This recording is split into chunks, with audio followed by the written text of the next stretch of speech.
Чек араны мыйзамсыз кесип өтүүгө аракет кылган казак жараны кармалды. Бул туурасында мамлекеттик чек ара кызматы билдирди. Маалыматка караганда, күн мурун Кыргызстандын Чүй облусу боюнча чек ара кызматкерлери мамлекеттик чек араны мыйзамсыз кесип өтүүгө аракет жасаган Казакстандын жаранын кармашкан. 42 жаштагы Казакстандын жараны Чуу дарыясы аркылуу Казакстандан Кыргызстандын аймагына өткөн кезде чек арачылар тарабынан колго түшкөн. Тиешелүү документтер чогултулган соң кармалган жаран УКМКнын аймактык бөлүмүнүн кызматкерлерине өткөрүлүп берилген. Бишкек-Торгарт унаа жолунун 142-чакырымында таш кулаган. Бул туурасында жол кыймылынын коопсуздугун камсыз кылуу башкармалыгы билдирди.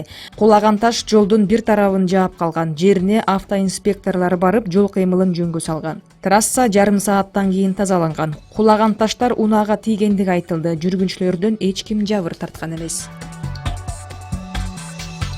Бишкекте номер 5-каттамдагы троллейбус менен Lexus үлгүсүндөгү унаа сүзүштү. Кырсыктын видеосу интернет тармагына жарыяланды. Эл ташыган транспорт менен жол Тандабас Горький жана Ашхабад көчөлөрүнүн кесилишинен кырсыктаган. Алдын ала маалыматтар боюнча Lexus унаасынын айдоочусу троллейбусту келип сүзгөн. Бишкек шаарында 27 жаштагы жигит $3000 уурдоого шектелип кармалды. Бул туурасында Бишкек шаардык милициясы билдирди.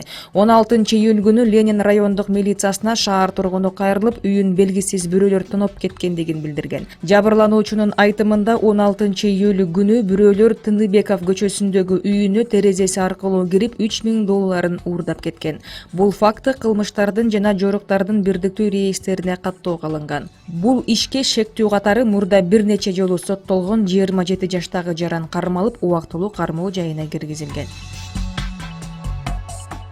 Кыргызстандык окуучу химия сабагы боюнча Париж шаарында өткөн эл аралык олимпиададан коло медаль утуп алды. Бул туурасында Билим берүү жана Илим министрлиги билдирди. Бишкек шаарындагы номер 9-мектептин 11-классында окуган Мирхат Чекербаев 53-эл аралык олимпиададан өз билимин сынап көргөн.